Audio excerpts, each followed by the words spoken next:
put that on social media? It is now. Oh, I'm just not sure what the bishop will make of it. Do you want me to tag him in it? No!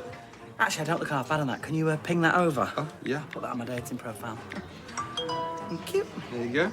And if anybody is asking who the handsome devil in the middle is, tell him that he is up for anything. Right, I'm going to go and water my horse. And when I get back, I want to see shots lined up along the bar, all right? And if they're not, then I'm going to want to know why. Someone's riding the fun bus today. The talk of the street. Talk of the street. The talk of the street. Talk of the street. The talk of the street. Talk of the street. The talk of the street. Talk of the street.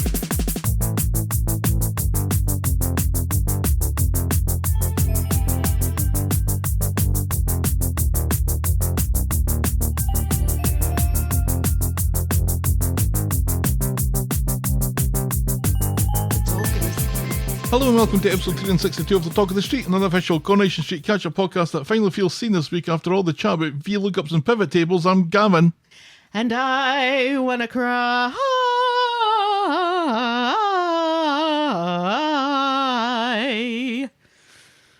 because Brian Wilson is dead. So sad. Another musical genius has left this mortal coil. I was listening to Pet Sounds all day today because one of my podcasts, the podcast where the Sound Opinions podcast with the two DJs out of Chicago, and the one says Patreon. Those guys. I like that flourish. I'm going to do that. We're I'm gonna- going to do that from now on. Please don't. No, I am. We've talked about I'm going this to try before. it this once. They re-released their deep dive into Pet Sounds, and so afterwards I was like, man, I gotta listen to Pet Sounds again. So I listened to Pet Sounds today at I'm work. going to say something that will shock you. What? I don't think I've listened to Pet Sounds all the way through before. What? Shocking! I am shocked. I'm not a Beach Boys fan. Why not? It's good. He was a genius. The sounds at the beginning of that song, the piano bits where he's playing the piano while at the same time somebody else is leaning over the piano and hitting the strings with a mallet. You know, how did he come up with that? How did he come up with that? He was a genius. And I'm sad that he's dead. How are you otherwise? Yeah, all right. Yeah, work has been great. I trained a new person today to catalog auctions, and she's really nice. And I feel like she and I have a lot in common. We're both Gen X moms with tattoos and glasses. So, yeah. Will I be able to tell you apart? Yes. Okay. Yes, because we don't have the same tattoos. And she's slightly taller than I am. Is that going to cause a problem, do you think? No. Everybody is... Not yet. Everybody I work with is taller than me except for Katie. And Katie. Yeah, I made sure to get her a step stool that says, "This is Katie's step stool. Do not take out of this room." And then somebody took it out of the room. Bastards. And then I found it. This is what stands for office drama at my work. Somebody moved Katie's stool. And occasionally somebody took my tape measure. That usually gets returned as well. And actually, I borrowed 4 weights from Clint the other day, and I still haven't given them back. And he hasn't noticed, so it's fine. Exciting stuff. This could be a soap opera, all of it on. How was your week? It was fine. Shall we preamble, my dear? Nobody cares. Nobody cares. But I don't care about my week at work. It's over. Yeah, but you and did, it was short. And you did other things. You got Juneteenth off. I didn't get Juneteenth off. Yeah, I get Juneteenth off. Shall we preamble, my dear? Yes, please. Give us some of that federal holiday, Corrie News.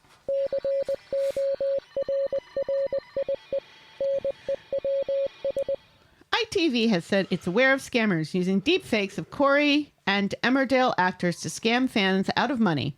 They have made it clear that actors would never do this, would never ask you for money on social media or in an email or a text. Except, of course, on Cameo. And maybe in real life. No, they wouldn't do that. No. That was a joke. Yes. Or what passes for one anyway. Right. Georgia Mayfoot, who played Katie Armstrong on the show, has revealed that her nail salon business has burned down to the ground and requested help from fans on Instagram to help rebuild. This is not a scam. I mean, nothing to say about it. Right. This is not a scam. And I guess we have to add Instagram to the list of places where former Corrie actors, not current Corrie actors, but former Corrie actors can ask fans for money. The sequencing of this week's Corrie News leaves a bit to be desired, I think. That's the joke. I know, and I'm joining in. And finally, rejoice, fellow lovers of Glenda. Jodie Prenger has signed a new contract to remain on the show for another year. So I guess I'm going to keep watching if Jodie's there. Of course, we have breaking Corrie News. Bobby has left the building. What? Bobby's gone. He's not coming back? Nope. What? I genuinely thought this would come up in your research for Corrie News. That's why I didn't say anything. And plus, you get a little bit tetchy when I tell you what things happening. Not a single one of my Google alert. When was this announced? Today. Okay, so I haven't gotten that Google alert yet. That email will come in about an hour. Well, act surprised then. Yeah, Jack Carroll left and has already filmed his final scenes. So when he left to join Simon in Mallorca, that was it. That's it. Mm-hmm. No more Bobby. No more Bobby. No more of us shouting, Bobby! Phone! Which I think is something we can all be a little bit grateful for, but I am genuinely going to miss Bobby. Me too. This is so sad. It's very sad the way that it was kind of abrupt and doesn't seem like there was much fanfare or anything because... Yeah, it's unclear whether this was his choice or not. I did wonder because there's a storyline coming up that involves some of the young people on the show. Mm-hmm. I'm not going to say anything more about it than that, but I did notice that Bobby is not one of the young people on the show that are in the spoiler trailer pictures of that event that is going to be happening on the show. So it's a strange mix that's there, but Bobby absolutely should have been there. Right. But yeah, alas not. And additional breaking Corrie News, this isn't really Corrie News though, but this is just to make our listeners aware of an initiative started by our friends over at the Coronation Street podcast. International Soap Week, #Soap Week. This is a week of celebration that has been added to the calendar, running between the 7th and 13th of July this year. And it's really just a week of events that celebrate soap. And what a great idea. And we're very happy and very pleased to be part of it. Yes. So this is things like sharing with everyone how you became a soap fan, or reflecting on how soaps represent real life, and just starting little conversations round about our love of the medium. And this is across all soaps, not just Coronation Street, so EastEnders and Emmerdale and Hollyoaks and Neighbours and Home and Away.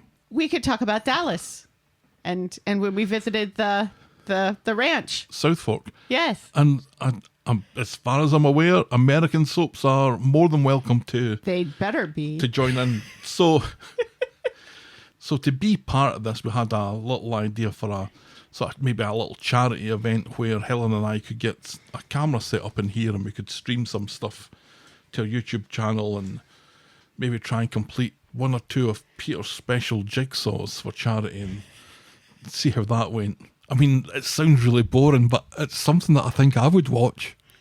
Well, like I said, we could be telling the story of when we went to South Fork in Dallas, where they filmed Dallas, and other things, and other fun soap-ish memories, of growing up and watching American and British soap operas and stuff. Yeah, so Gemma and Michael, I think Gemma in particular, has put together this website, soap-week.com, that has all the details of the events running from the 7th to the 13th of July, and has a great resource of charities that are affiliated with some of the soaps as well, if those are things that people want to jump on. So, very excited about this. I think this is going to be a great way to celebrate soap and to do so as a community across social media. And Yeah. what a great idea. Hashtag Soap Week. Check out soap-week.com for more information. Yeah. Look out for us. I have a crossword. I like cryptic crosswords. You do. So I've compiled a cryptic crossword of classic soap places, locations, and people. Nice. It's so hard to put a crossword together. Yeah, it's not easy. Jesus. And it's much, much harder when it has to be soap related. Imagine trying to do one, for a school project in middle school. Imagine how hard that was. For your mum. My mother would never. My parents never helped me with schoolwork. Oh, boo. The thing that I remember most from a school assignment around about that same time is we had to go home for our homework and take our full names and come up with as many words as that we could find in our full names. Oh, And that sounds like fun. I'm Gavin Alexander Broom and Gavin A. Gives you all the letters that you need for vagina. So proud. Yep. So proud. It is a word, and it's a part of the body. Nobody should be getting upset about it. It's not like you spelled, cooch out of your name. That's, There aren't enough C's in your name to spell out cooch, unfortunately. that's my second middle name, which unfortunately was ruled out. And rightfully so. Gavin Alexander Coochie Broom. Or just Gavin Cooch Broom. That'd be too short. You need something big in the middle there. That's Aye. what she said. Oink. So you need the Alexander. Should we move on? Please. Let's move on to our feedback section. I like to call it Everyone's a Critic.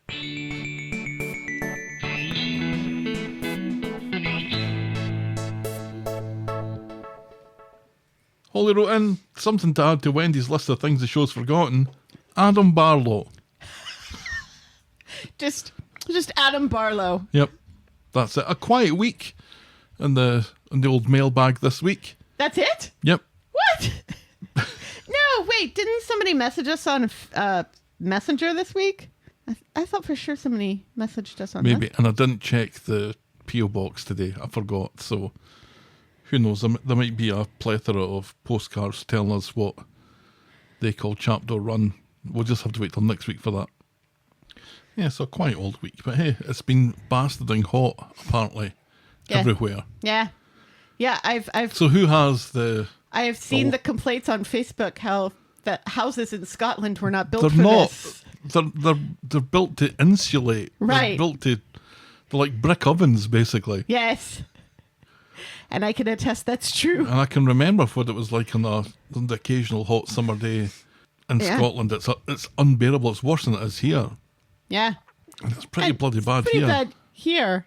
I remember when you first got here and had such a hard time adjusting to the heat.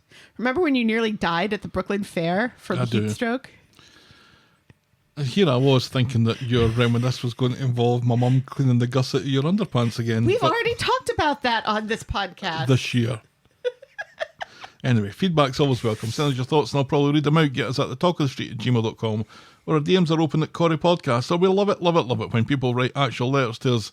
Send us your proper mail to the Talk of the Street, P.O. Box 12, Eaton Rapids, Michigan 48827. Chocolate and ketchup chips, always appreciated. And postcards. Please note that we reserve the right to edit feedback, but only in the interest of brevity and probably not if we only get one correspondent in a week. And then we'll podcast for coffee.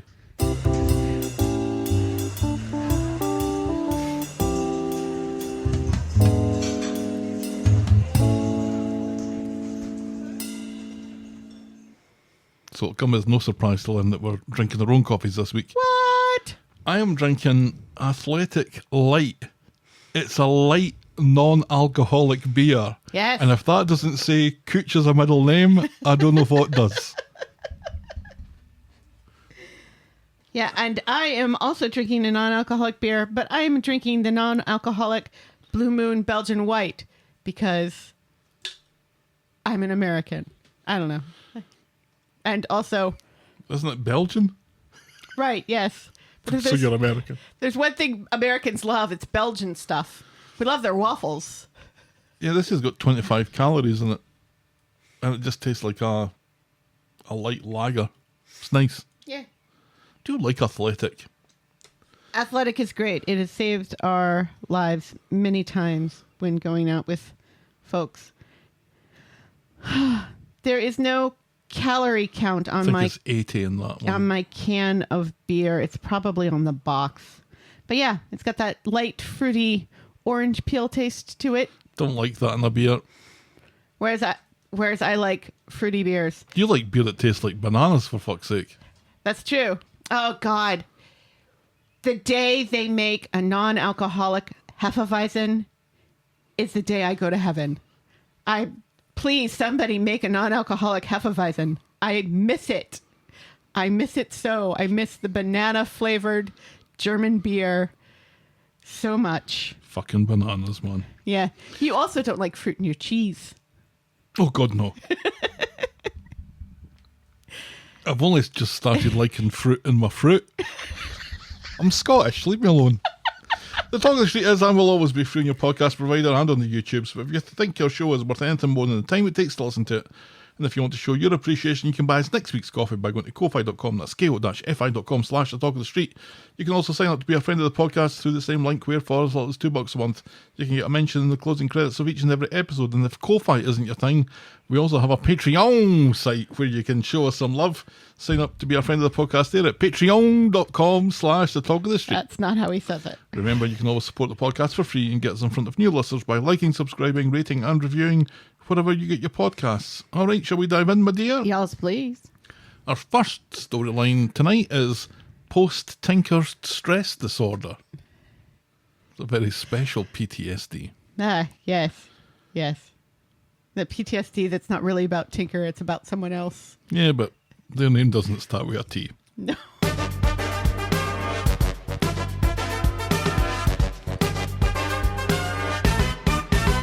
Swain. She's out and about early, but gets home looking for some coffee. And by that, she means coffee. She was getting stuck into some cold cases like Department Q. Or, Do you think the cold case files. Do you think you've solved all the hot cases, Swain, that you're digging through the cold cases now? You know what cold case she's referring to. It's Becky. No, probably. Carla is up to something because she's found out that Alia has reduced the price of number 6.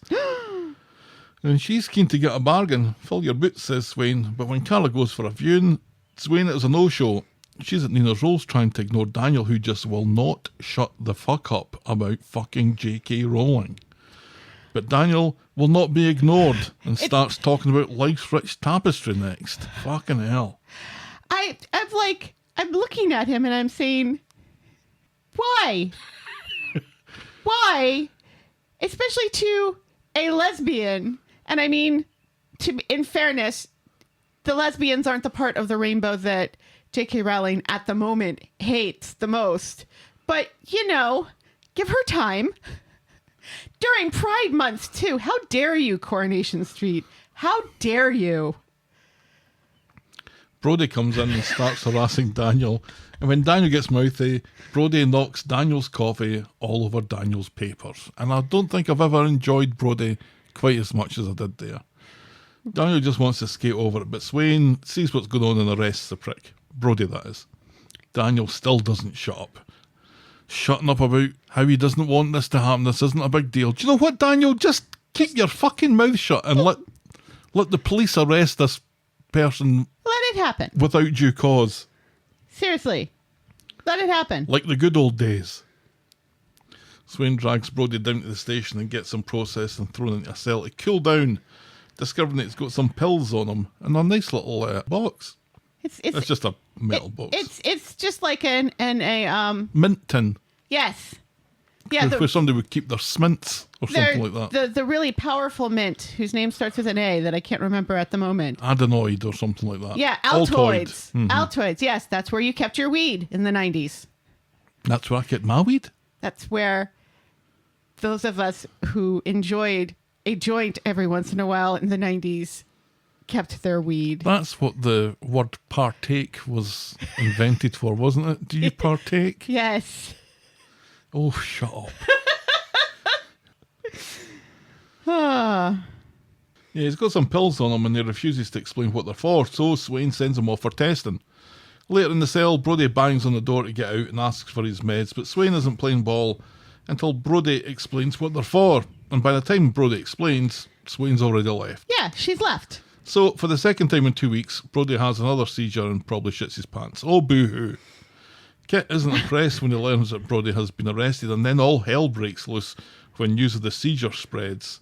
Fully recovered, though, Brody insists that he told Swain what the pills were for, which is news to her. Right, and news to us too, because he absolutely refuses to say what they're for. He doesn't know that she's left. Right, yes, but when she first asked him during intake, he said, none of your fucking business. And there was a witness to that. That other woman was there. Yep. So I don't understand how this is how this storyline happens, but that's okay. Kit seems very quick to believe Brody over Swain and thinks that she's a menace to be around, once again forgetting that she's his superior. But Swain does go home and is super upset that Brody could have died, and she insists that she didn't hear Brody, but she's looking at a suspension and maybe even losing her job for this. She doesn't even know why she arrested him in the first place, and Carla thinks this is all related to Tinker. Then Swain is summoned to see Costello. Who's on first? Asks Costello. And he's Team Brody on this as well, and puts Swain on restricted duties and therapy, just like Department Q again. Yeah. Couldn't show up for Craig's funeral. He did. Did he? Yep. I thought he didn't. Yep. Seems everyone is happy to believe a routine troublemaker over Swain. Seriously. She goes to speak to Kit to update him, knowing that Kit was the one who grassed her up. She accuses him of trying to get her job again, and then reminds him that he got Mick beaten up and arrested Brody himself, so he's hardly whiter than white here. Seriously. Swain promises not to turn a blind eye again, and advises he better watch his enormous back. Yes. She's not wrong. No, she's not wrong. On Wednesday, Carla's having trouble coaxing Swain to the drag night at the Rovers on a Wednesday afternoon. Swain realises that she's a moaning cow these days, but appreciates having Carla on her side, so agrees. It must be nice. It must be nice to have Carla on your side. Doesn't quite work because Carla and Washington don't have the exact same amount of syllables. Oh well. Oh, I thought you were doing more Brian Wilson. Yes. So yes. they go and have a good time, and when they get home, Swain announces that she's not going to fight the therapy thing, and Carla approves, calling it the beginning of moving on. And that's as far as we get with that this week. Excellent. So Swain shouldn't have arrested Brody. Well, I mean, he was disturbing the peace. That is disturbing the peace. Knocking things over and shouting. That is disturbing the peace. You know? And I don't fucking care if Daniel's like, no, it's fine. Fuck you, Daniel. Yeah, do you know what, Daniel? You're not the police. Right, exactly. Oh, just anything to shut him up, though. It was just going on and on and on. And then he says to Swain, oh, you're probably one of those people who doesn't come to a cafe to talk to people and interrupt people going about their business. And yes, That's exactly that's right. exactly what I am. That's Now, exactly please right. shut up. So the thing over the pills could have been cleared up nice and easy if Brody had just explained what they were all about, and they had plenty of opportunity to do it. And he didn't. And then he does, but after Swain has left. Of course, he doesn't know that Swain has left at that point. He's also not shouting it. He's very quiet. And then he has a seizure that looks, in the beginning, very much like how characters in Coronation Street have anxiety attacks. It looked like an anxiety attack to me. Yes. Except, of course, that it ends with him on the floor twitching. And we didn't have any whistling. Sometimes anxiety attacks have whistles in Coronation Street. But like the fogginess and the close-ups and him like... The camera fixed on his face, Right. so that when he moves, the camera moves. Right. Then he fell over. Right. And at some point shot himself, probably. And twitched a little. So is this trying to make us feel sorry for him? It's not working if it is. And I believe we talked about this last week when we first learned that he had epilepsy. And it's weird because he wasn't taking his meds at that point either. He was just being... So I don't know if these are new pills. Also, for fuck's sake, if you have legitimate pills that you need to take so that you don't die, don't put them in an unmarked box, especially if you're a teenage boy. Right. Carry them in the bottle they came in. Have them on yourself at all times. It will have your name and the medication and everything. I don't understand why, if he has this disorder and everything, he doesn't have like a life alert bracelet or a medical bracelet. SOS chain that some people have. Right, that says epileptic. You know? Something. That so that people will know. You know, and I'm not... there's a part of me that is fine with him saying it's none of your fucking business when they ask what the pills are for. Because, you know... That is none of their business. That is a violation of his privacy. But if you desperately need a pill to stay alive and they take them away from you, maybe give them something that indicates that it's not speed and it keeps me alive, please. I'm just curious. I'm just curious why it seems that he's had 2 seizures in 2 weeks and never had anything at the Stabby Teenage Centre that we saw. Well, his meds were probably regulated there much better. Or also, this is a plot they just came up with. I think they just decided that he was epileptic 15 minutes before they wrote about him being epileptic. Right. You get that kind of feel. Maybe I'm wrong, but that's kind of how it feels. It's Craig's OCD and Max's ADHD all over again. Yeah, my dad had epilepsy, and I don't remember him ever having a fit.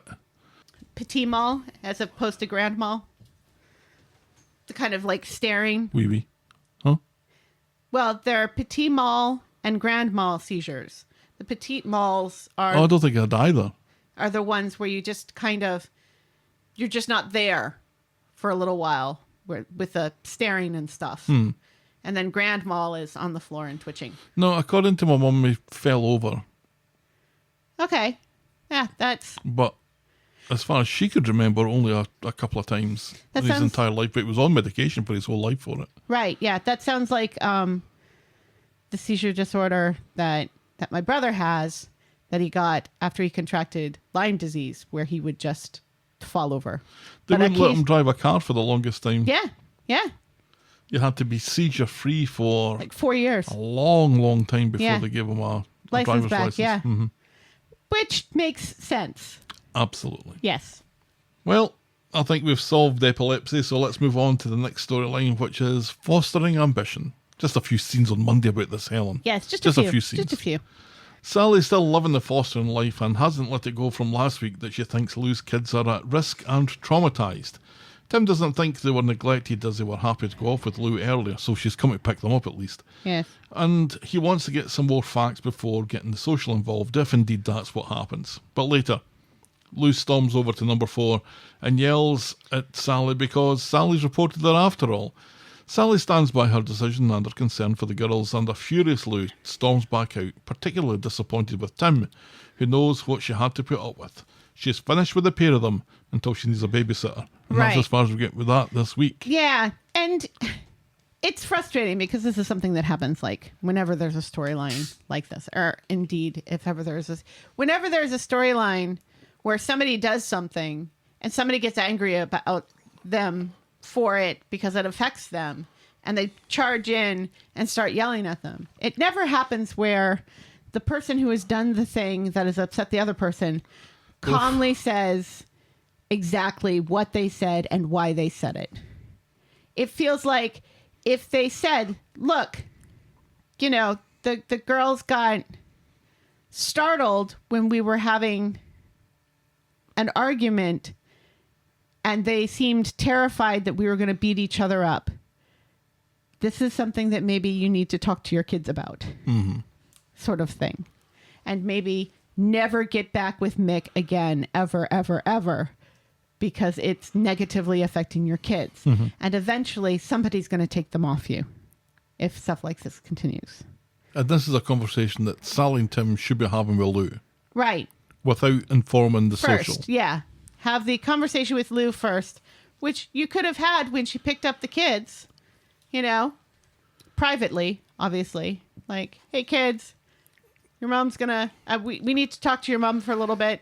Uncle Tim's going to do a magic trick. Not like that. All above board.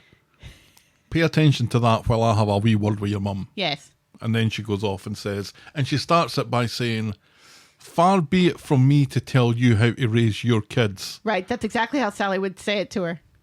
But. Yeah. And then. Or I just wanted to make you aware that there was a little incident last night where... Don't worry, Tim's fine. Yeah. Where the wee one seemed terrified that we were, that we were having words and that we might hurt one another. I don't know what that's all about, but you should be aware of it. That's not even accusing anybody of anything. Now, Exactly. we might say, what exactly are you accusing me of here? And you'd say It's nothing. like, I'm not accusing you of anything. I'm just No. telling you what happened. Yes. Relating to how your child reacted when Sally was upset about Tim's undercrackers being on the bathroom floor. But don't worry, Tim's fine. And so it's Tiny. Look, I'm not telling you how to do anything for your kids. I'm just saying that if it was the girls, I would want to know about it. And this happened to the girls. So Yes. I'm just telling you. Right. Tim's fine though. Doing his wee magic trick. Tim, no! Watch me pull a horse out of my hat. Out of my hat. Yes. Thank God. That's how Tiny reappears on the show. Tiny, I miss him. That was so long ago. That horse is dead now. No, horses can live a long time. Not always. Our All right, horse- we'll move on to our next storyline, which is Sister, Can You Spare a Baby? This takes a turn. On Monday. I don't know. It feels... This is the least upsetting storyline this week. I don't know if it's upsetting, but it goes in a direction that I wasn't expecting it to go in, shall we say. On Monday, James is shattered. Laila has been up all night with Croup. With the croup, yes. Which all babies get. Dee Dee shows up excited about appearing on a podcast to talk about her experiences with maternity care. Podcasts are all the rage, says James in the yawn.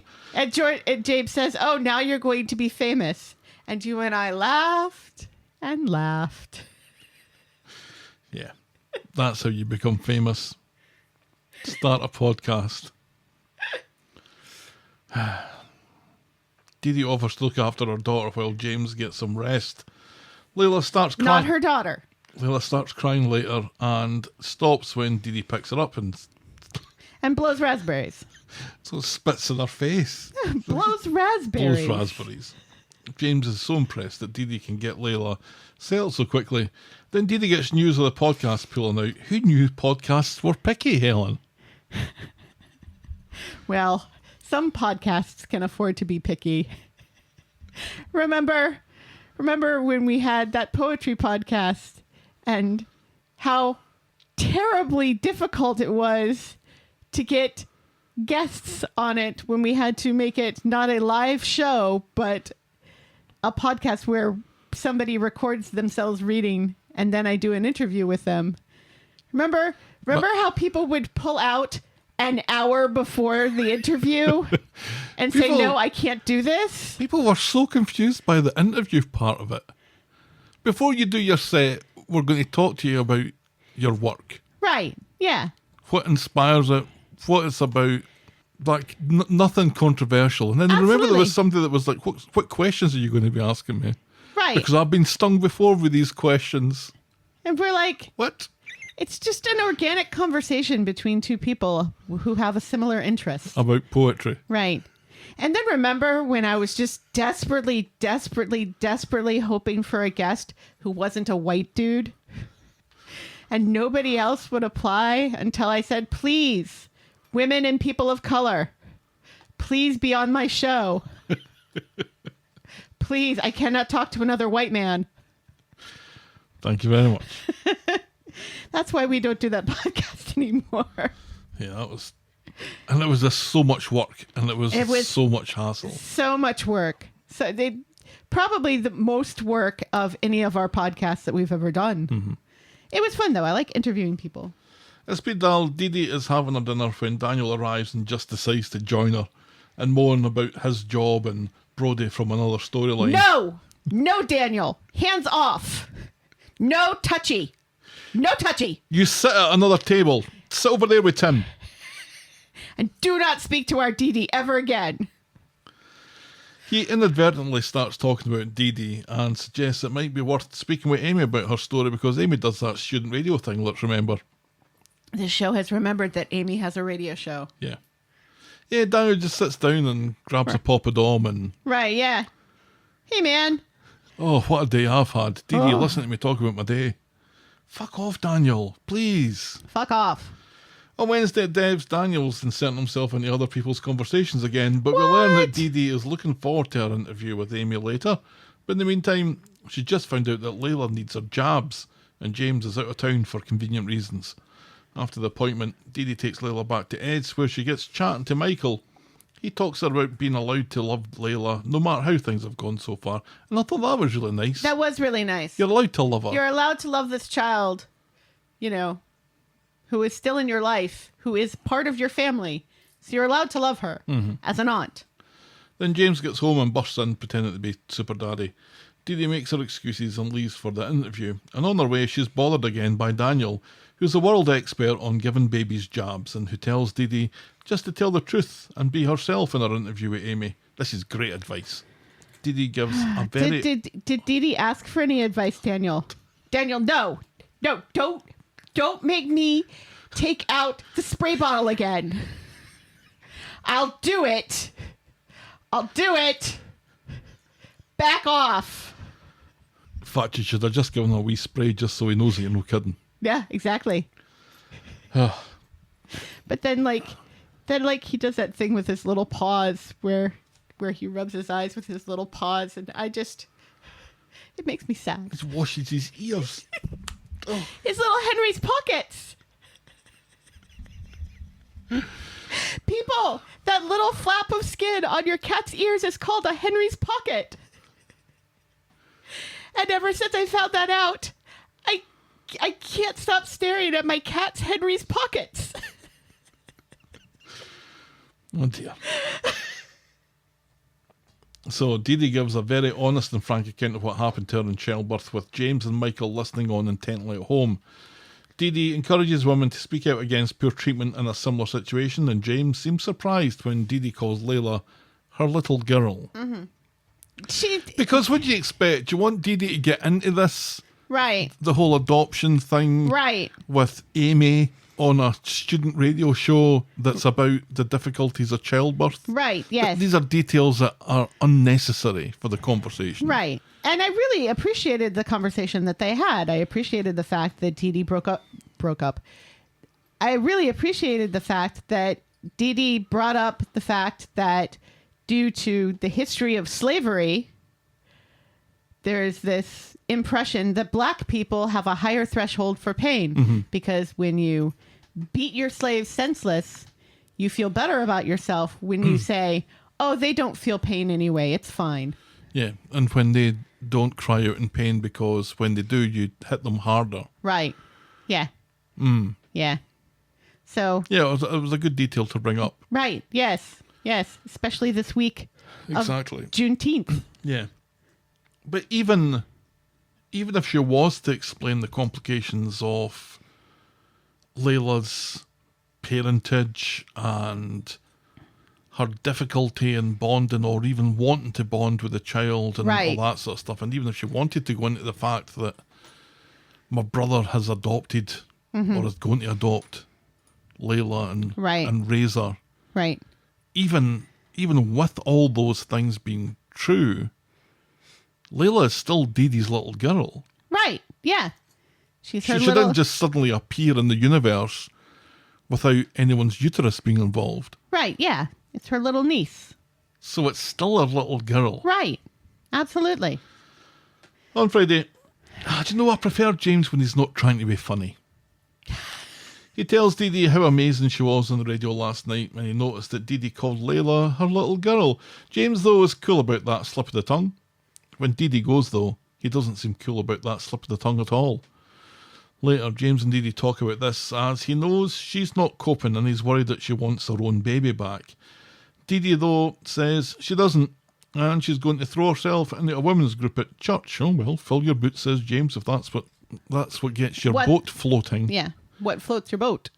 But when she says that she can't wait to take Laila to church, James suddenly grows horns and turns red and screams that he's putting his foot down. Fuck that shit. No way. No how. Evil dies tonight!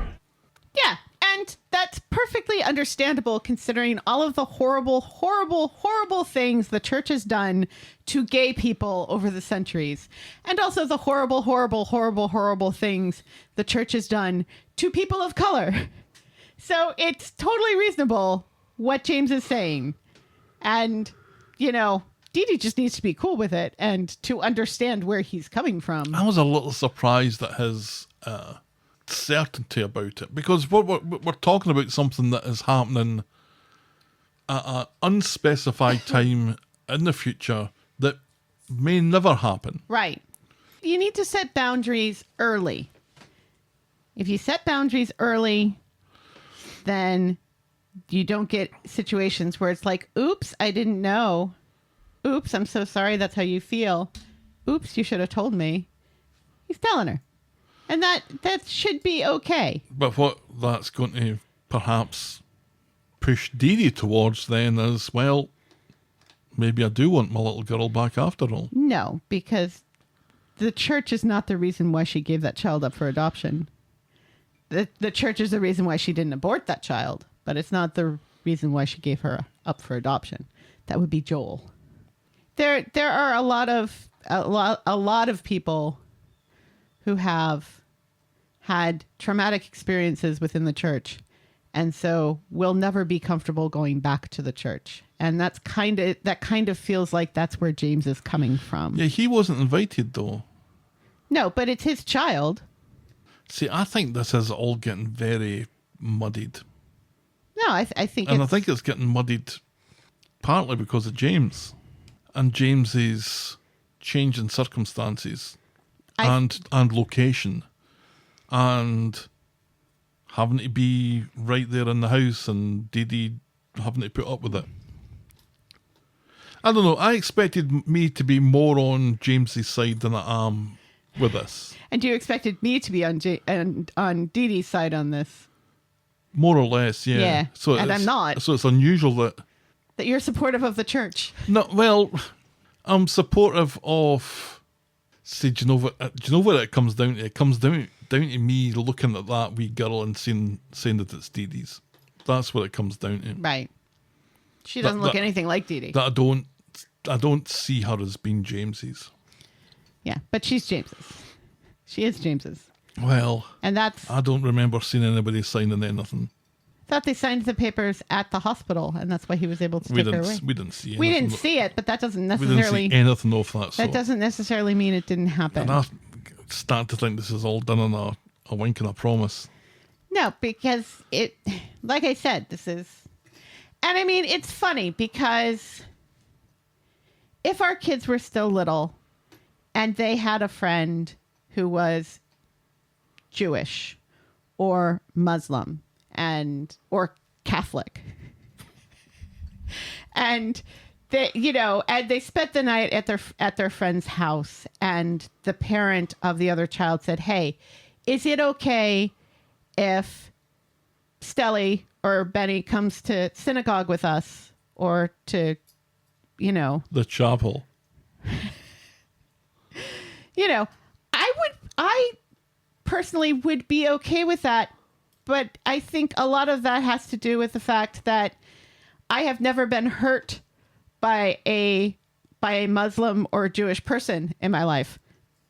I'm not going to talk about the Catholics in my life, but because it's good. I think it's good for kids to see other examples of faith and other religions. I feel like that expands their universe a little bit. But again, I've never been hurt by one of these people, so I don't have any trauma. If a parent said, hey, we belong to the Church of Satan, can we bring Stelly to the Church of Satan? I'd probably say no. Even though the Church of Satan isn't really a religion or have a church, they're basically just atheists who like satanic imagery sometimes and also treat religion as a joke. And that I would probably say no to, because I don't find religion to be a joke, any religion to be a joke. And, you know, and it feels negative to me. But that's just me, you know. Or actual Satanists, because, you know, it probably traumatized Stelly to sacrifice a goat or something in the woods in the middle of the night. I think Stelly would traumatize them, to be perfectly honest with you. Not that I think that Satanists... And I'm now already thinking about a South Park episode. Right. The one with the Mormons. Yes. Yeah. You know what? I don't think I would be cool with Christian Scientists or with or Tom Cruise. Scientologists. Yes, thank you. Although if it got me on his coconut cake list, I'd probably say yes. We all have our price. All right, we'll move on to our next storyline, which is Theo No Sleeves. Oh, there's a big twist in this one coming up, Helen. Yeah, it's a big twist that we called 2 weeks ago. Everyone called. And it's stupid. It's so stupid. On Monday, But anyway. Todd is kind of pissed already in the pub, and he's staring at the Instagram photo of Theo and family. Happy, happy families. Glenda tells him not to fixate, calling the photograph propaganda. Fuck it, says Todd. And he decides to show Theo what the time of his life really looks like. With him, Billy, and Sean. They get wired into the shots. Well, Sean's Todd does. Sean's like, up, up, up, up, up, up, up. To get the right angle. Selfies. Billy's upset because of what the stoner bishop will make of all this. Billy thinks there should be a no phones policy at the pub. Yeah, good luck with that, shithead. And everyone should use farmers markets. Todd leaves a drunken message on I agree Theo's with that phone, one. begging for him to come back just as Sean finds Theo in his arms and abs and on his dating app, seemingly back on the market and gagging for fresh cock. And also has a new dog. Billy thinks there'll be a perfectly reasonable explanation for this. At this time, Theo comes in happy to announce that he's moving out of his family home again. Sean shows him the incriminating profile, but Theo denies all knowledge. He gets Todd to send Theo a message on the app, and when Theo doesn't get an alert, that proves that it had nothing to do with it. But then Todd gets a reply asking if he's up for it, and this proves Theo's innocence once and for all. So they smooch, and then Todd wonders who could have pranked him with an app, and drops plenty of hints. Millie, Danielle. The other one. The boy. Theo looks like he's maybe thought of this himself. Mm-hmm. On Wednesday, it's drag night at the Rovers. Yay! On a Wednesday afternoon. Woo! And we're introduced to Kirsten Squat Thomas. And she's got a body joke book full of ribald one-liners. Yes, I was disappointed there was only one drag queen at drag night. It's not enough. It's not enough. Give me all the drag queens. It gets the homophobes raging. Did it? Oh, I'm not on Twitter, so I have no idea. Oh, yes. Far too many gay people on Coronation Street on Wednesday. Happy Pride, everybody. Happy Pride. So, Kirsten Squat Thomas encourages Todd to come along to the night later on in the afternoon. Mm-hmm. Todd goes home to find Theo on the phone to Danielle, who denied any knowledge in the dating app shenanigans. Todd wonders about his kids, but Theo puts the kibosh on that. They're good kids, he says. They're good kids. Do you know your kids, Theo? They're good kids who are also very, very homophobic. At the drag night, Todd is frustrated by the amount of time Theo is spending texting Millie, so as soon as he gets the chance, Theo says, you know what, I really need a shite. And what you need to do during a drag night in the afternoon at the Rovers, if you need a shite, it's vitally important that you take your phone with you. That you you leave your phone on the table next to your pint. And so that's what Theo does. Aye. So Todd grabs He's a it. man. He must have pockets. Todd grabs it and puts the airplane mode on. Post-shite, Theo is surprised to see how pally Todd and Billy are for being exes. Later, Glenda and George are up doing a turn that they've obviously rehearsed a million times over the years. It's very Ross and Monica's routine from Friends. I enjoyed it 100%. I enjoyed it immensely as well. George. Because George singing. George is talking in between And singing dancing. and giving people a row for taking the piss out of him. Oh, God. It's He wonderful. was fabulous. So funny. Fabulous. Oh, but the homophobes don't like it. Oh, well, they can go fuck themselves because nobody else will. Theo and Billy love the turn and seem to be getting on super well, but Theo, despite enjoying a bit of peace from Millie, still avoids any public displays of affection with Todd. Even though everyone there knows that they're dating. He goes to give Billy his number and then realises the airplane mode thing. I've written airport mode. That's funny, isn't it? It is. He goes to give Billy his number and then realises the airplane mode thing, and as soon as he turns it back on, he's inundated with notifications. Todd admits to it, and Theo calls him a fucking moron. Danielle's been trying to get in touch because Millie's in the hospital. Theo Oh, no. storms off to call them, with Kirsten Scott Thomas giving them a row for all the... Kristen Squat Thomas. Did I say? You said Scott Thomas, as in the actual actress. And yeah, the actual actress is there. And she gives Theo a row for interrupting Kirsten Squat Thomas's routine. Kirsten Squat Thomas isn't a very good singer. It's also not the greatest drag name in the world. The word squat's doing an awful lot of heavy lifting. Right. Yeah. Who's your favorite drag queen? My favorite drag queen, Thank you. who I follow on Instagram and is delightful and is, I think, one of my favorite human beings in the world, is Hedda Lettuce. That's a good drag name. And she dresses in green and has a green wig. Hedda Lettuce. She's hilarious. Do you know, if you Love hadn't her. told me about the green wig thing, I might have guessed that. Because her name is Hedda Lettuce. That's a joke, Helen. That is the joke. Of course, there's also Bob the drag queen. You can also go that way, where you just say your name and then the drag queen. I don't quite understand it. Have no objections to it. If you're having a lot of fun with it, by all means. I just don't quite get it. You don't understand men dressing up as fabulous, overly made up women and telling jokes and lip syncing to songs. I just don't get it. It's perfectly fine. Yeah, they're all so beautiful. I just love them all so much. I think it's great. I love drag.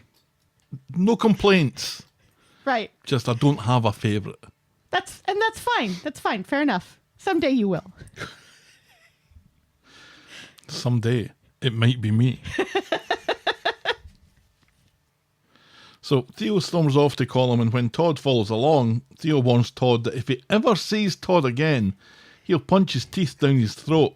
Just for turning on the airplane. You got me doing it. Me. Just for turning on the airplane mode. It's like, Todd, James is right there. A perfectly normal homosexual man who is attractive and your age and is okay with his gayness. Mm-hmm. And is not going to be shouting at you every other day that he never wants to see you again. It's the I'll punch your teeth down your throat bit Yeah. Yeah. that took it to an extra level for me. Yeah. And later on, he's going to call him disgusting. George sees the end of this exchange and thinks this probably isn't just about Millie, and he's probably still trying to figure out who he is. Upset, Todd realises how much this rakes up for him, and he talks about Sam, a former boyfriend who left his wife for Todd and who was diagnosed with HIV, blamed Todd for that, and then went back to his family. Later, despite threatening violence on Todd, 9 minutes ago, Theo shows up at Eileen's with Millie, who's, well, you know, Theo asking if it's okay that Millie spends the night there. And Todd doesn't say, "You have got to be fucking kidding me." yeah. Which he should. Because 9 minutes ago, you were threatening to punch me my in the teeth face, yeah. down my throat. Right. And now here you are again. You haven't apologised for that. No. And you want me to look after your daughter now? He's like, he's pretending that this stuff hasn't even happened. Yes. Is Theo. It's like he's not just gaslighting Todd, he's gaslighting himself. And that is disturbing. Mm-hmm. Apparently Millie left the hospital without getting seen because she's not pregnant at all, or because her mum was doing her head in, one or the other. Right, or both. Todd is a sap, so he agrees to this and promises to go at Theo's pace in future. They go to the bistro with Todd desperate for a shite, and while he's away, Kirsten Squat Thomas, out of drag, gives Theo a hard time for interrupting his act, and when he touches Theo's arm, Theo fucking loses it big time. Yeah. Throws something at Kirsten Squat Thomas, and looks like he's about to batter Todd when he comes back from his shite. Yeah. Sending chairs flying, Theo storms out. Later, he gets home, clearly agitated, and he throws his keys at Todd and calls Millie to get ready to go, and then he starts picking at this elastic band that he's got round his wrist and generally freaking the fuck out, and freaking Todd out. Theo calls himself vile and disgusting, and he hates himself so much as Todd struggles to calm him down. Yeah. Just one giant, massive red flag. And you know, the whole conversion thing Yeah. has clearly fucked him up. Yes. But Todd, I don't think being in a relationship with you is going to help anybody at this point. No. There is an awful lot that Theo's going to have to get over by himself. Right. Or with a reasonably expensive therapist. Right. Before he's really ready to get in a relationship with someone, and Anyone. right, whose well-being and their joined well-being is going to be affected by how that relationship pans out. Right. This is going to be a big old ball of hurt for everyone, and this is just walk away from this. Yes. Theo, as I said in my blog last week, give Todd a kiss, no tongues. Thank him for the part that he's played in the your sexual journey. awakening. Right. And then bid him farewell. Fond farewell, yes. And then James is right there. That is a relationship I would like to see. And what we also, I thought at this point, seemed to be setting up was the potential for Theo and Billy. Because the two of them were getting on exceptionally well. And yeah, and I've kind of made that face as well, inwardly. Yeah. No. Billy doesn't need that. On Friday, Theo is still snapping the elastic band around his wrist, and it's super annoying. He is, Right, though, but it could be so much worse. Everybody keeps like being horrified about this rubber band, but that is that's like a fidget spinner, essentially. It keeps you from actually doing bodily harm to yourself.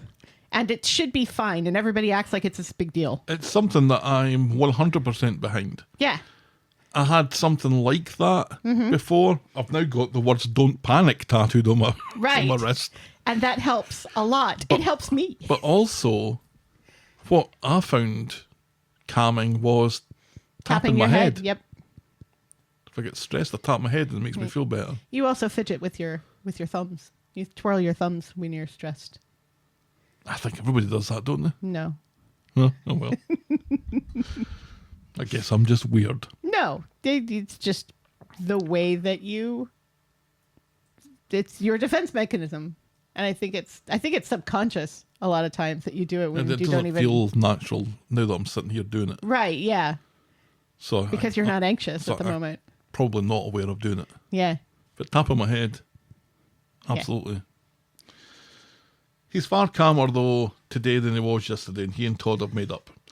Again! Millie comes in, and she's cheerier now, I suppose, because Theo has allowed her to take a day off school. Millie much prefers it here away from her mum, so Theo invites her to stay for a little bit longer.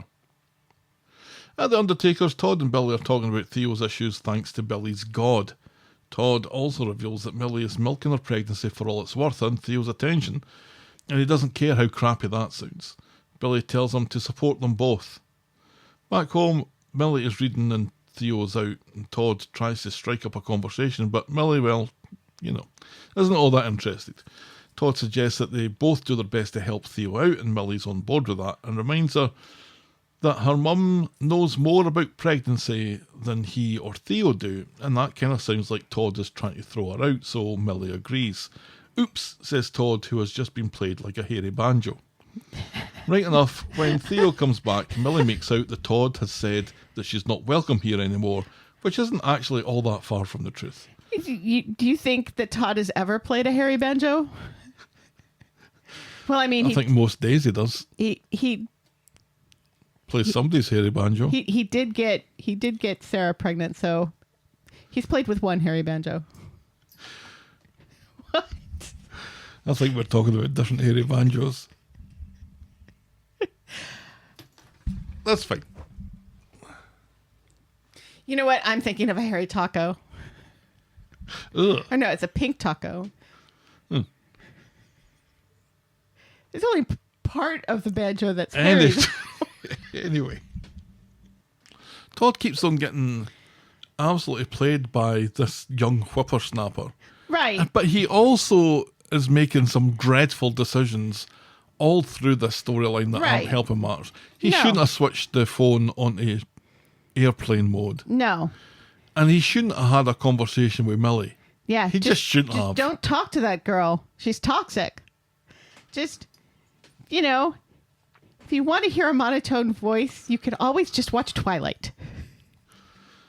Yeesh. Something that I really don't like is that Theo is constantly, telling Todd that he doesn't know what it's like to be a father. He's met Summer. Mm-hmm. And he is aware that Todd and Sarah had a baby that died. Yes. Yes, it's not great. So it's a really horrible thing that Theo is saying this stuff to Todd, who has biologically fathered a child and then became a sitcom with two other men and a teenage girl. Mm-hmm.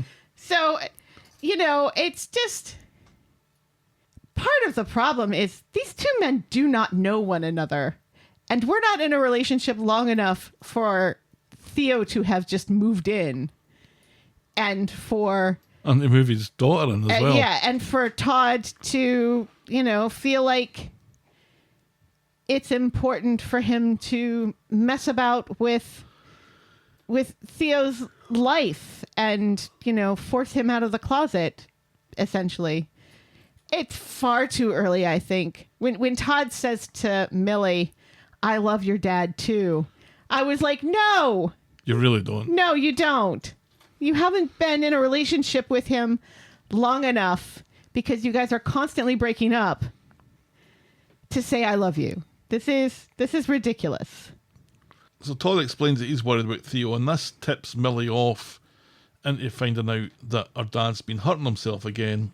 And she makes a play for him to move back. Only he hasn't. He's just been snapping the rubber band, which does not really hurt you. And she makes a play for him to move back home. Theo storms out, suffocated by the pair of them. "Nice one, bitch," says Todd. Theo runs to the Rovers, where he bumps into Billy and Summer talks about how brave Theo is after the conversion therapy thing. Theo is fucking furious with Billy for telling Summer, and furious at Summer for not being able to shut her fucking yap hole. Right, yeah. Which is a real dick move. Especially since he's so overly sensitive about Millie's feelings to essentially tell Todd's daughter that she's an asshole. She's an asshole, though. She should have brought that up. You don't sit when you're talking to somebody, talk about that kind of traumatic thing when you barely know them.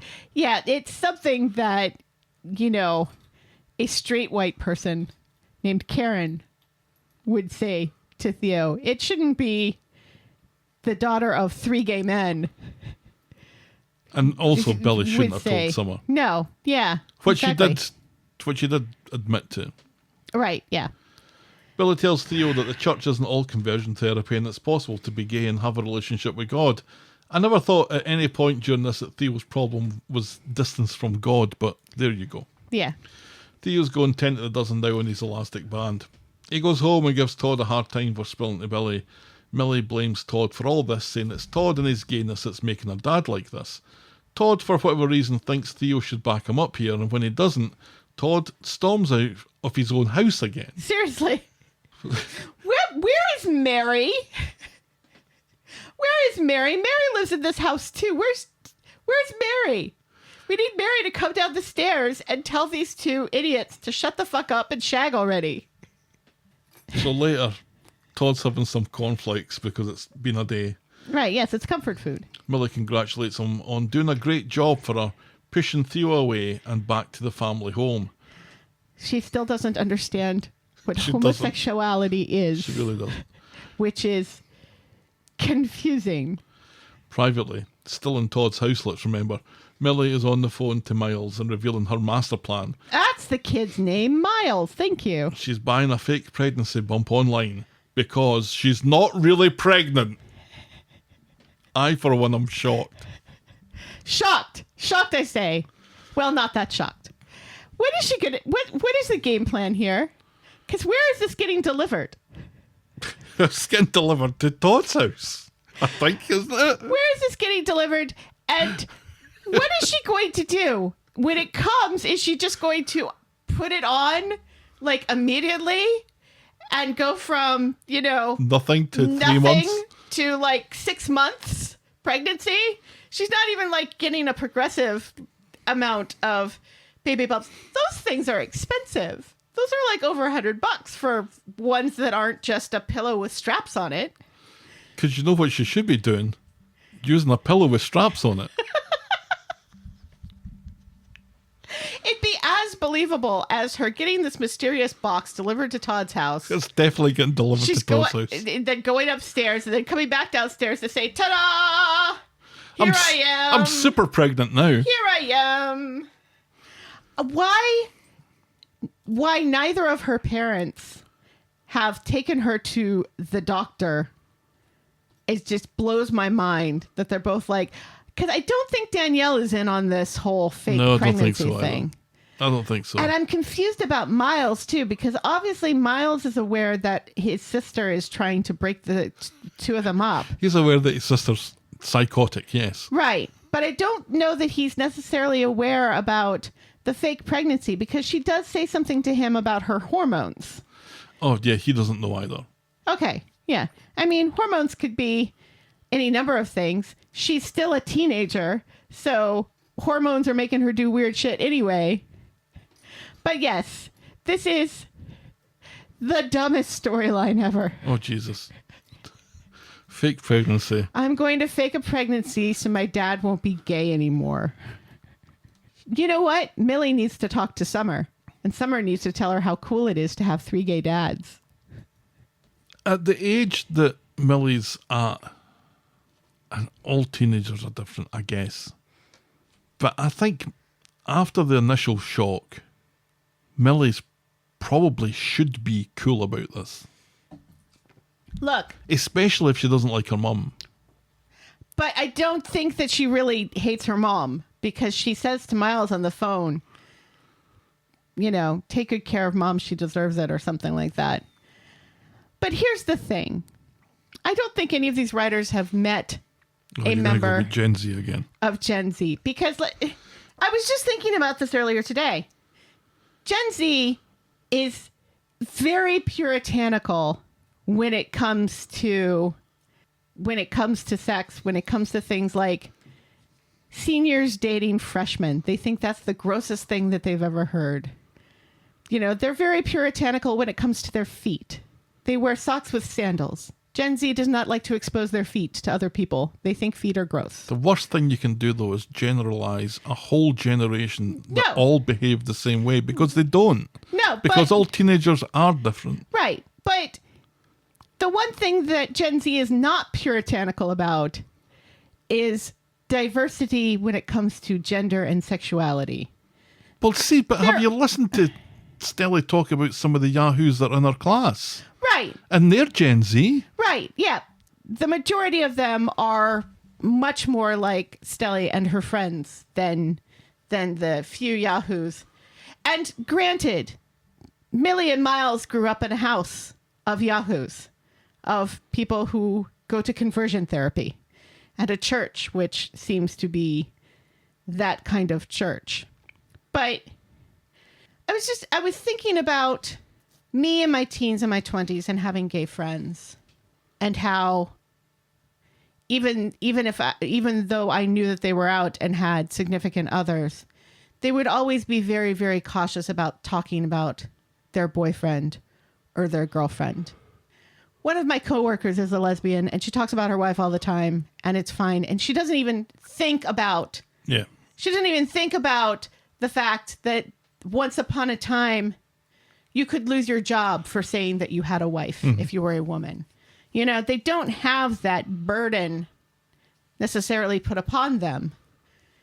So even if they grew up in like a really hateful Yahoo church, which it kind of seems like they did, with really awful Yahoo grandparents who were very homophobic, it just feels like they go to school.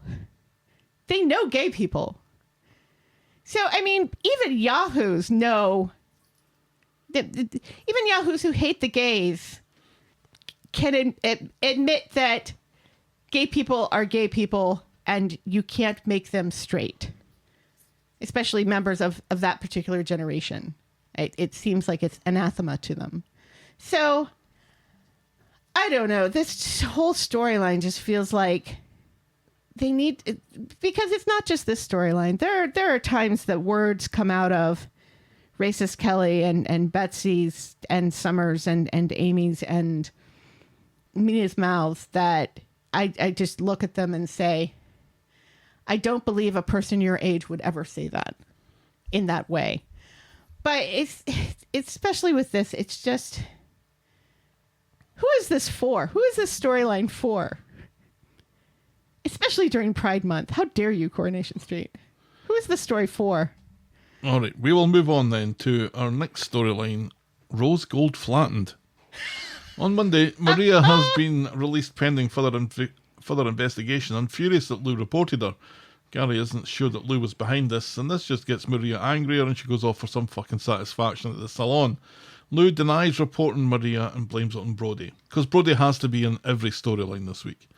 Later, Lou goes round to the Rose Gold flat to speak to Maria and let her know that she's dropped the charges. But Maria isn't there, so instead Lou and Gary start day drinking, and as Lou gives Gary her sob story about losing the girls in another storyline, Gary very deliberately unlocks his phone to call Liam and then nips off for a shite, which allows Lou to get into his phone and send a text to herself, gagging for it.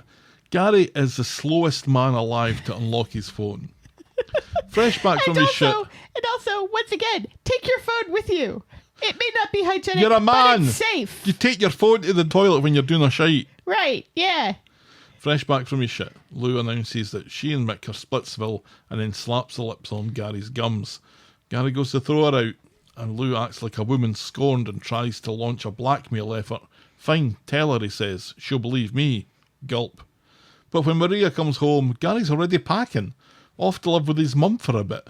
Maria apologises, but then sees all the empties and reckons that he's leaving because he and Lou got their hole together. Yeah. And that's as far as we get with that this week. Which did not happen. None of that. This last bit, we're missing scenes here where Gary just suddenly decides to up sticks and leave.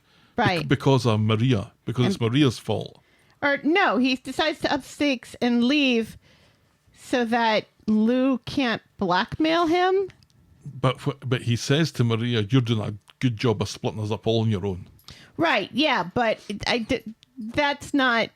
Maria's not the straw that broke the camel's back here. I just think this is a 0 to 100 that needed some good old 55 in the middle of it. I don't disagree with you there. And Lou's just been so obvious about this from the word go, and Yeah. Gary's a fool for placating her for as much as he has Right, been. yeah. It really kind of makes him responsible for it Yeah. as much as she is. I hate this. But in his defense, once she tried it, He's like, nope, nope, no. Does Maria still have that camera in the room? Oh, God. I hope she does. What did she get that for again? Because Liam had suicidal ideation. But didn't she... Oh, she caught Gary and Sarah. That was what it was. Yeah.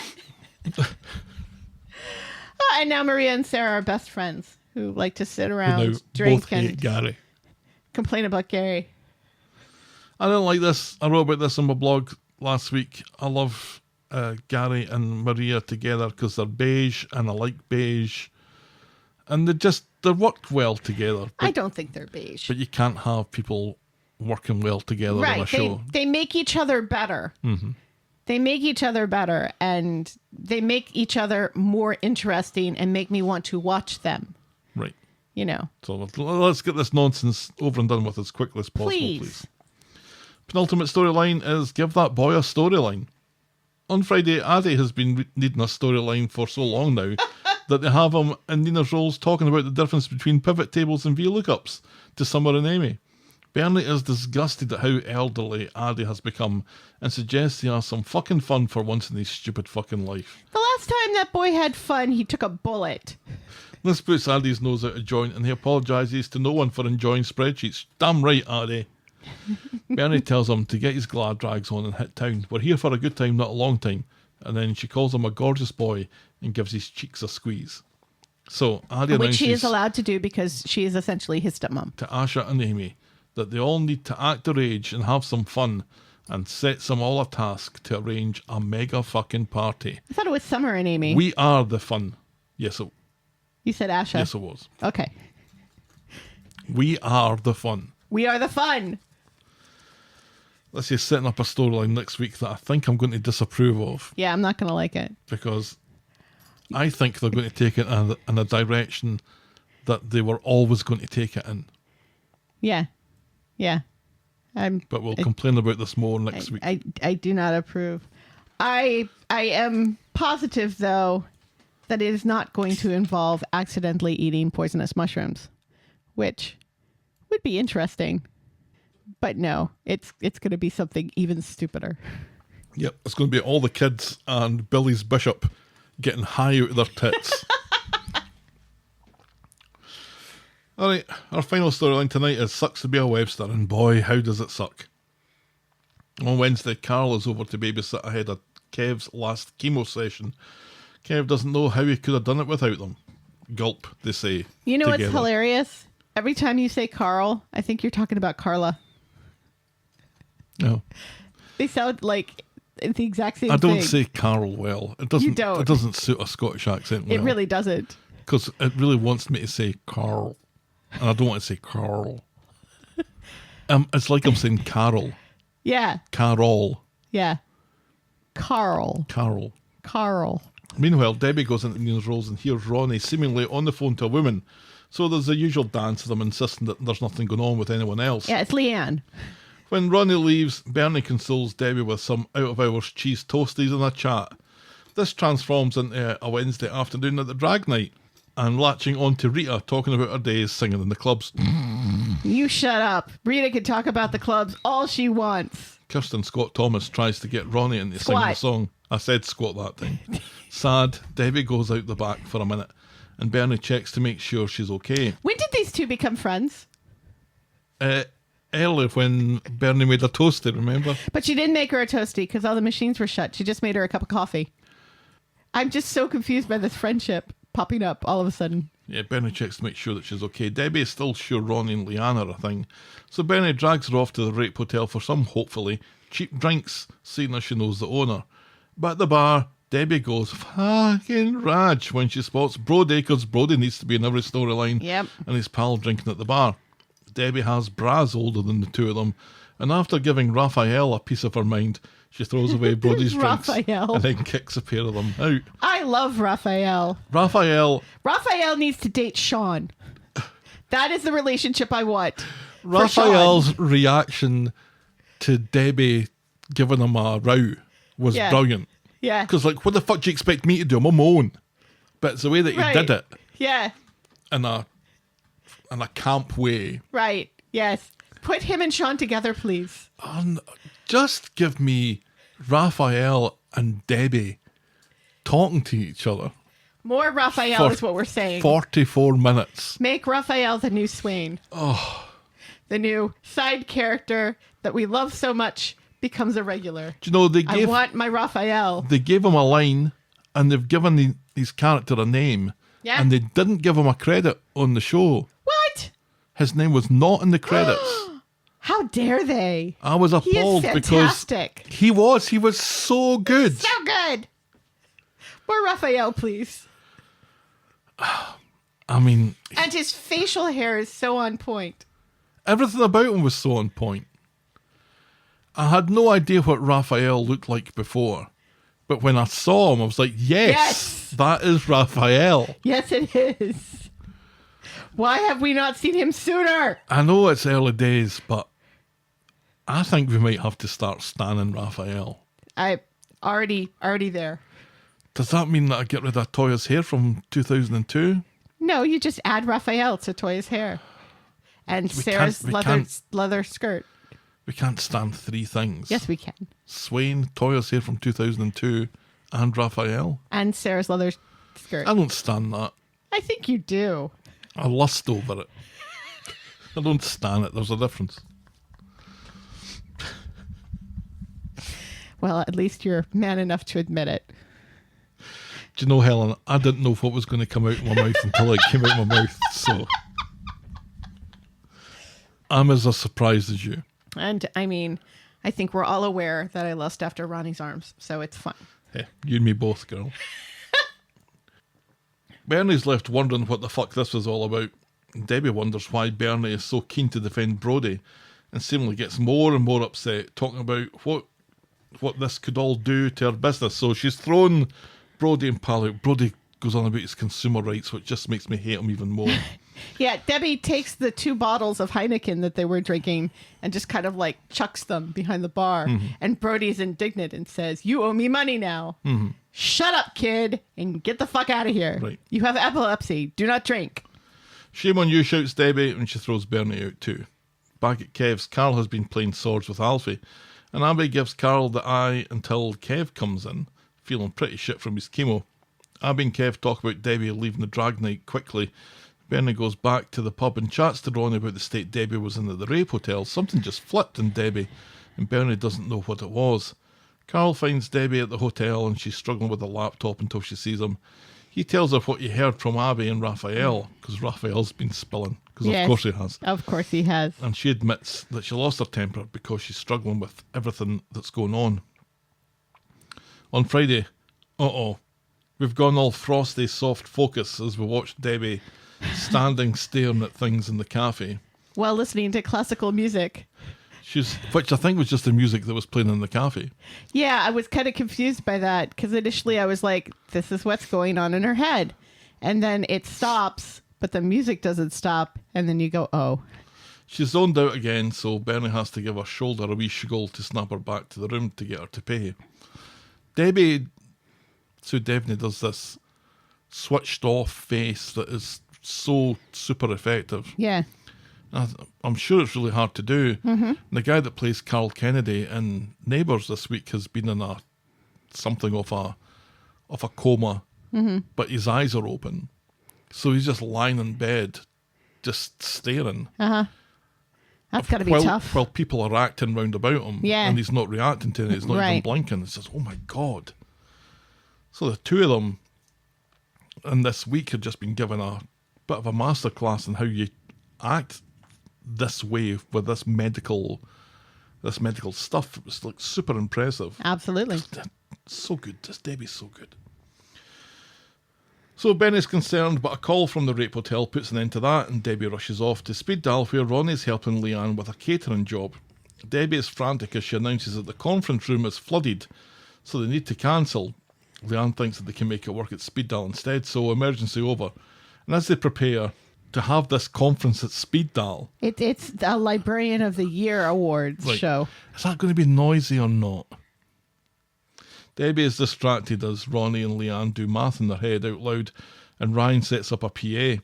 Alia, though, is initially upset that Leanne didn't tell her about the change of plan, but then mucks in. Abby and Kev arrive for dinner as Ronnie tries to talk to Debbie about what Bernie told him, but she tells him it's not his job to worry about that anymore. But later, she's getting more and more frantic as she confuses buffet service and table service, and privately Carl tells Abby how much he wants to get his hole off of her. Abby tells him it's not going to happen. Carl says it'll happen sooner or later. Yikes. And then they see that Debbie has been standing at the side of them and just staring at them for the whole of the conversation. Right. The whole of the conversation. Ha ha ha ha ha ha. Oh, pig's tits, says Abby and Carl together. Luckily, though, Debbie's having another episode and then she passes out. She comes round with everyone looking at her and blames it on an empty stomach, but everyone's seen her noshing down on some of the speed dial fare, so Right. Ronnie wants to take her to hospital. Ryan wants to call her 111.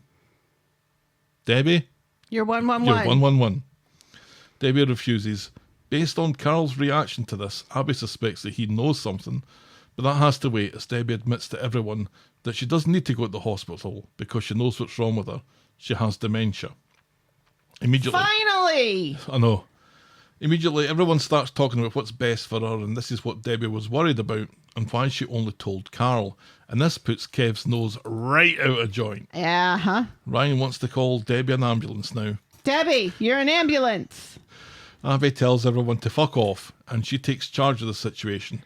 She says that she's driving Debbie to A&E, and that's the only deal on the table. Yes, because that's what Abby does.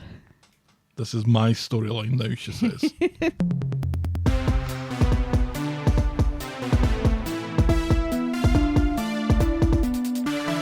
Which is funny because she just yelled at Kev about making Debbie's dementia all about him. Yeah, we all noted that. At the hospital, Abby points out that everyone is worried about her because they care, even Ronnie, especially Ronnie. Debbie knows that she's going to have a lot of decisions to make and needs Abby and others to be there to support her and help only when asked. That totally sounds like Kev, says Abby. She asks Abby not to let them treat her like a child, and Abby promises. The doctor tells Debbie that she had a mini stroke, and now Debbie is worried that her face is drooping, even though she knows that's shallow, and the nurse tells her that it's not. Then gives her a referral to one of the clinics later today, and then she'll need to see her GP. And also, she can't drive for 4 weeks. Yeah, so just you sit tight, and I'll go and sort out this clinic thing. Kev and Carl come to see her, but by this time, Debbie's done a runner.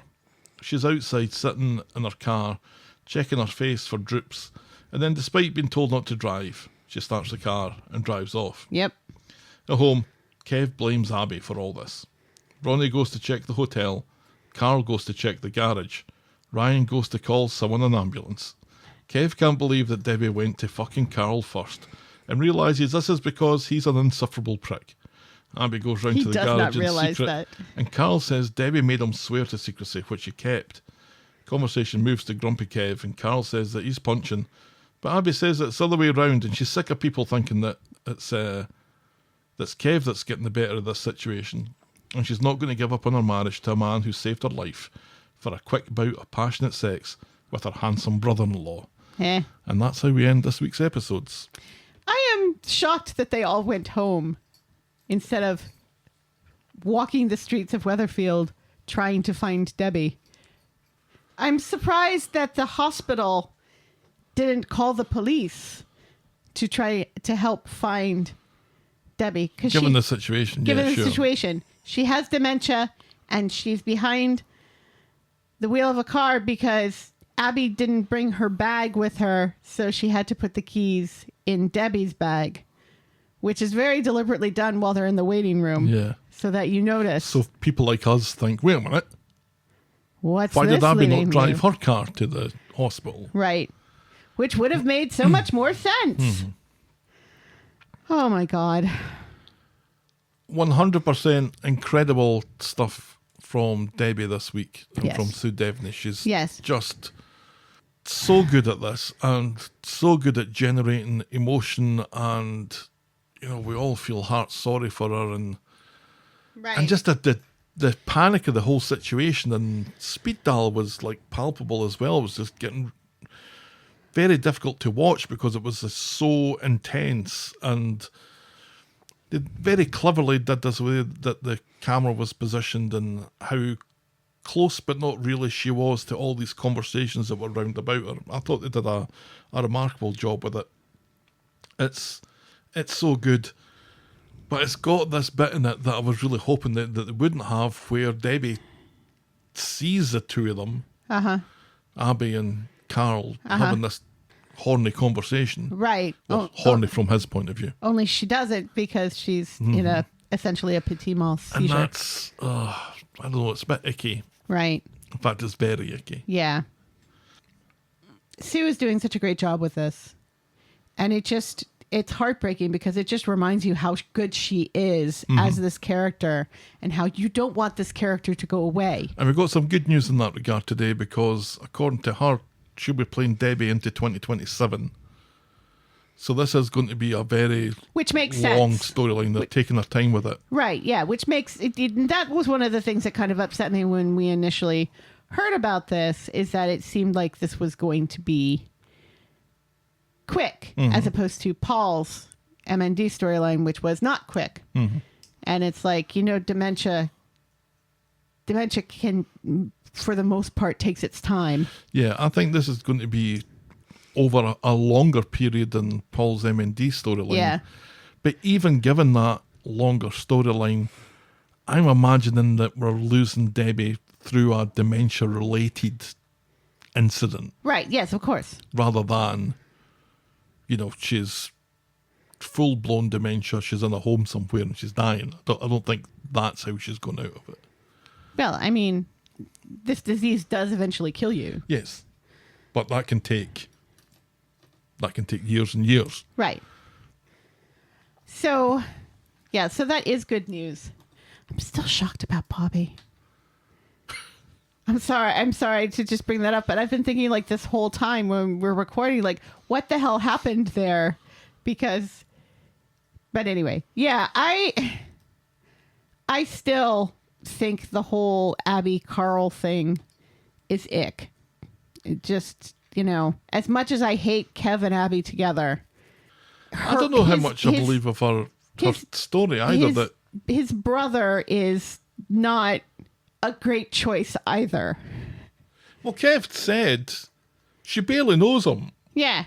Because nobody knows him. Yeah, because he took off and... He's been away for years. Right. So I'm glad that we're finally recognising that and saying that out loud. Right, yes. That Debbie really doesn't know this guy. Right. And he doesn't know them. Right. And in fairness, he kind of guessed at what was wrong, which makes you... And he didn't guess. He saw it in her bag.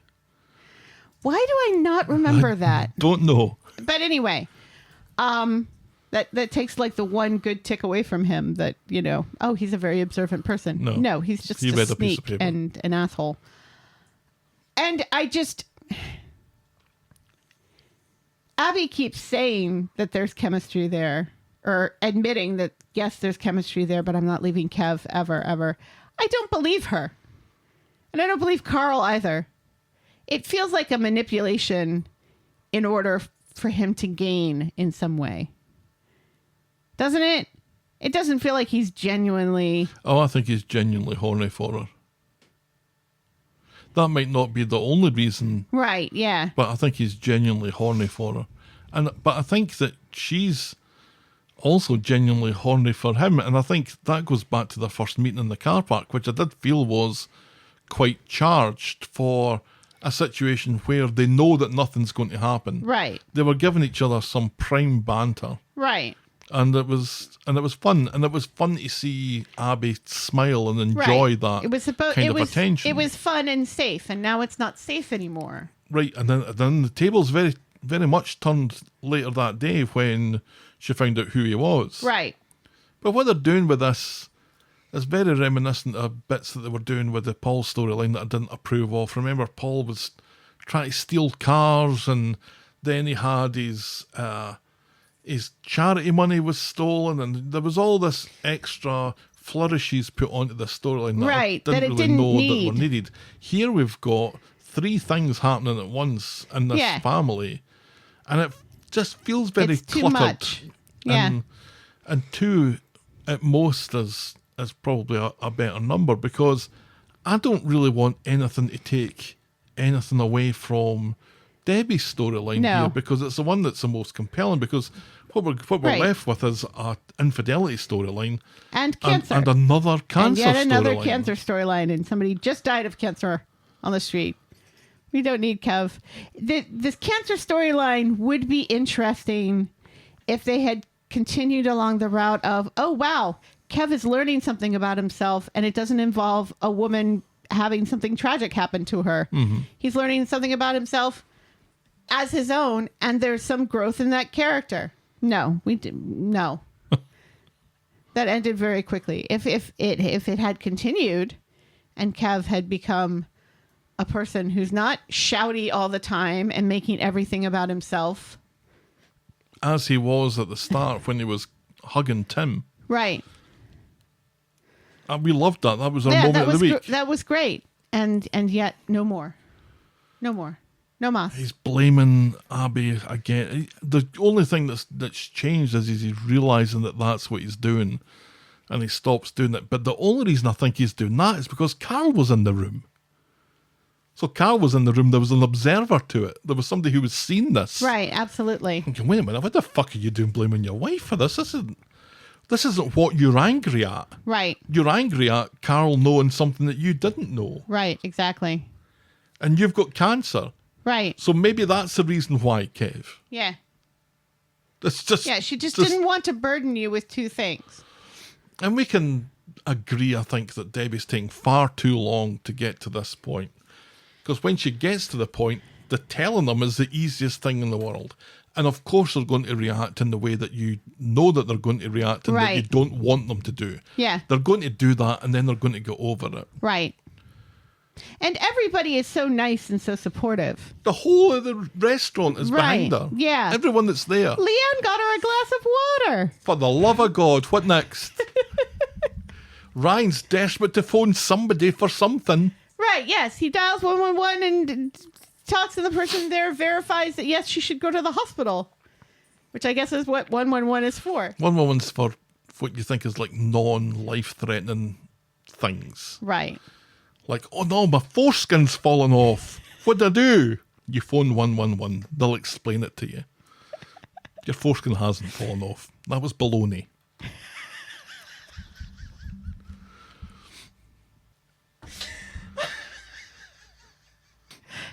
Why on earth would baloney be that close to your penis?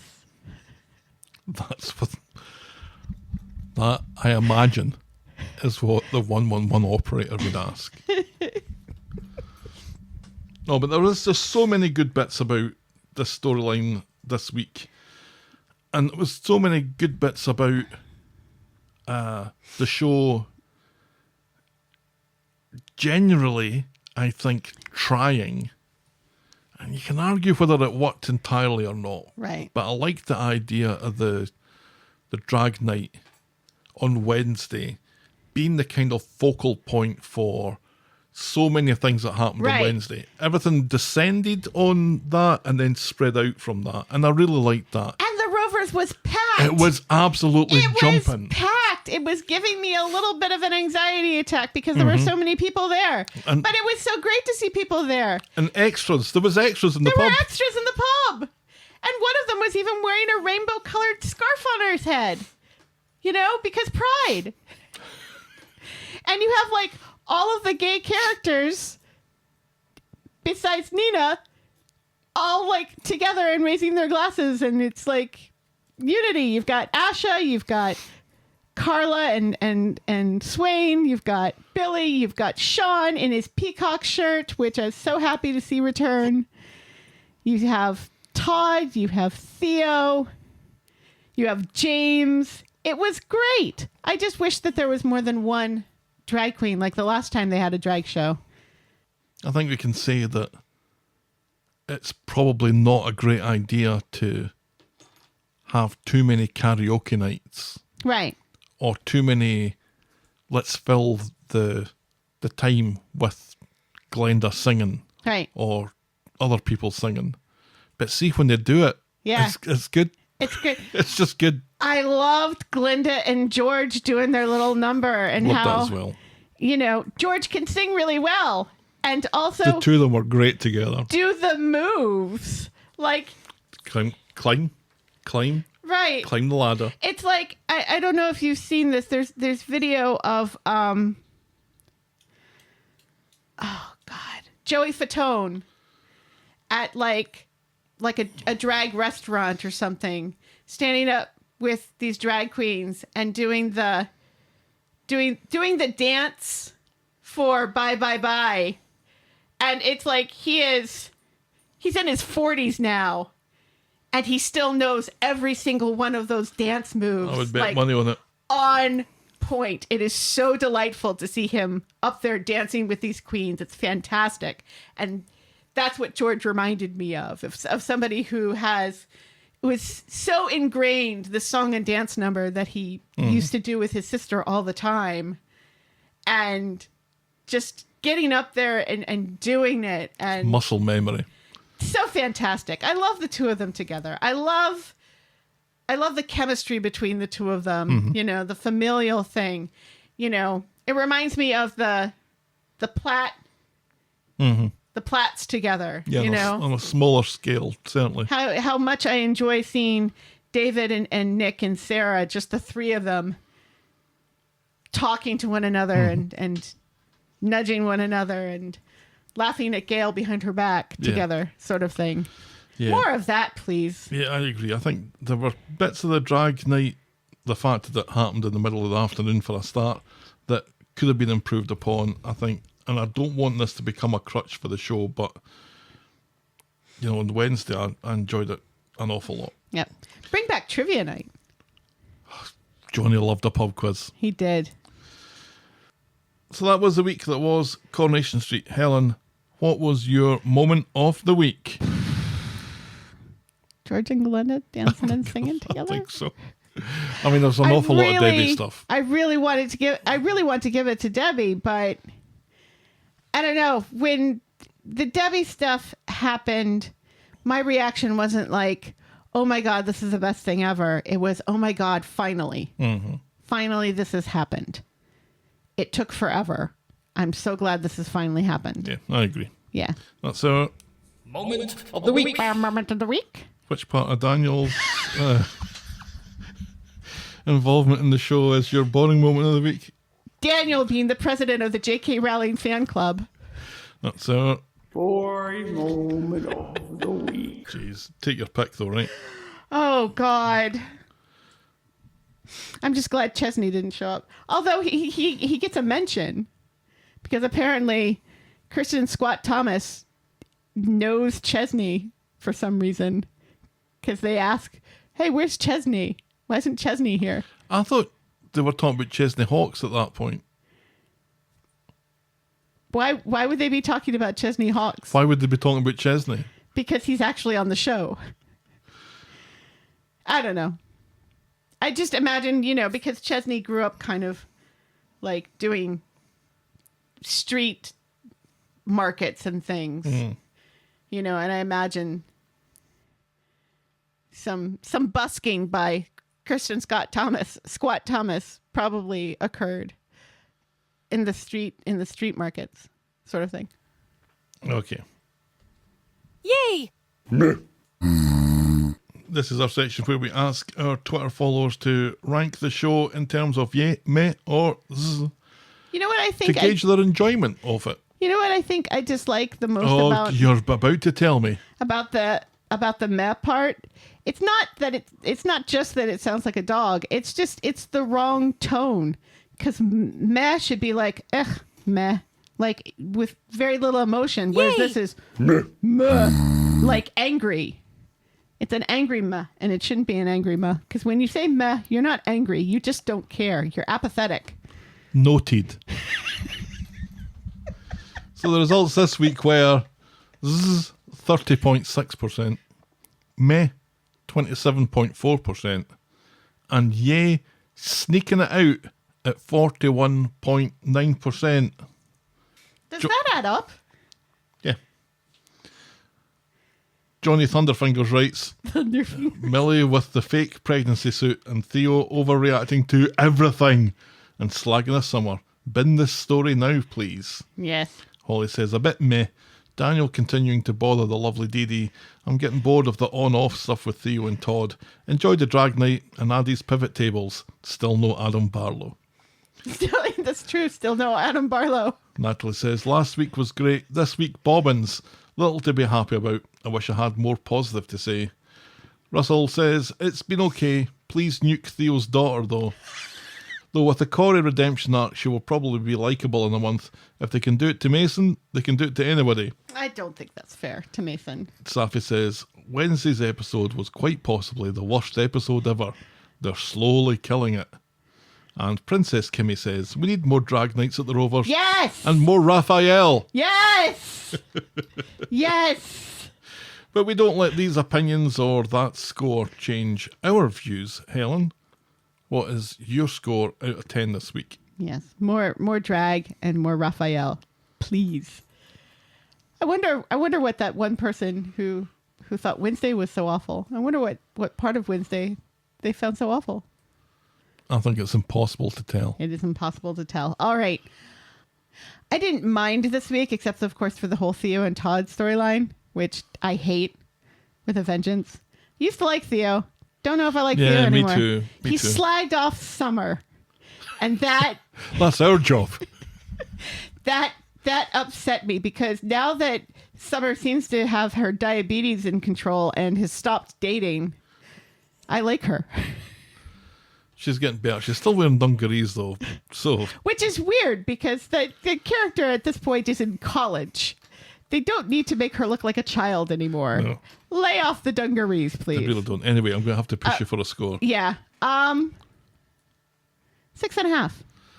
I was going to say 6.5, so I'm going to say 6.5. Perfect. It was a better than average, I think, week. Yeah. There were some bits about that were really good. I do hate the Theo and Todd stuff, but I'm almost enjoying hating it. Which, yeah, I like to do.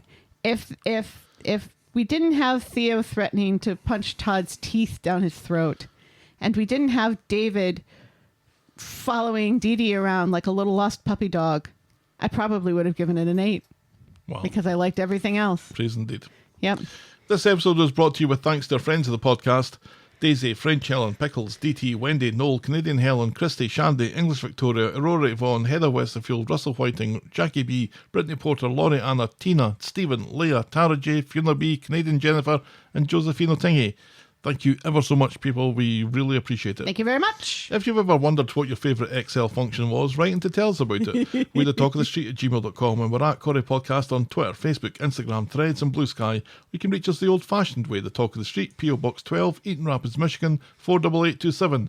You can shout me and Helen a coffee or become a friend of the podcast by heading at ko-fi.com, that's ko-fi.com/the Talk of the Street, or patreon.com/the Talk of the Street.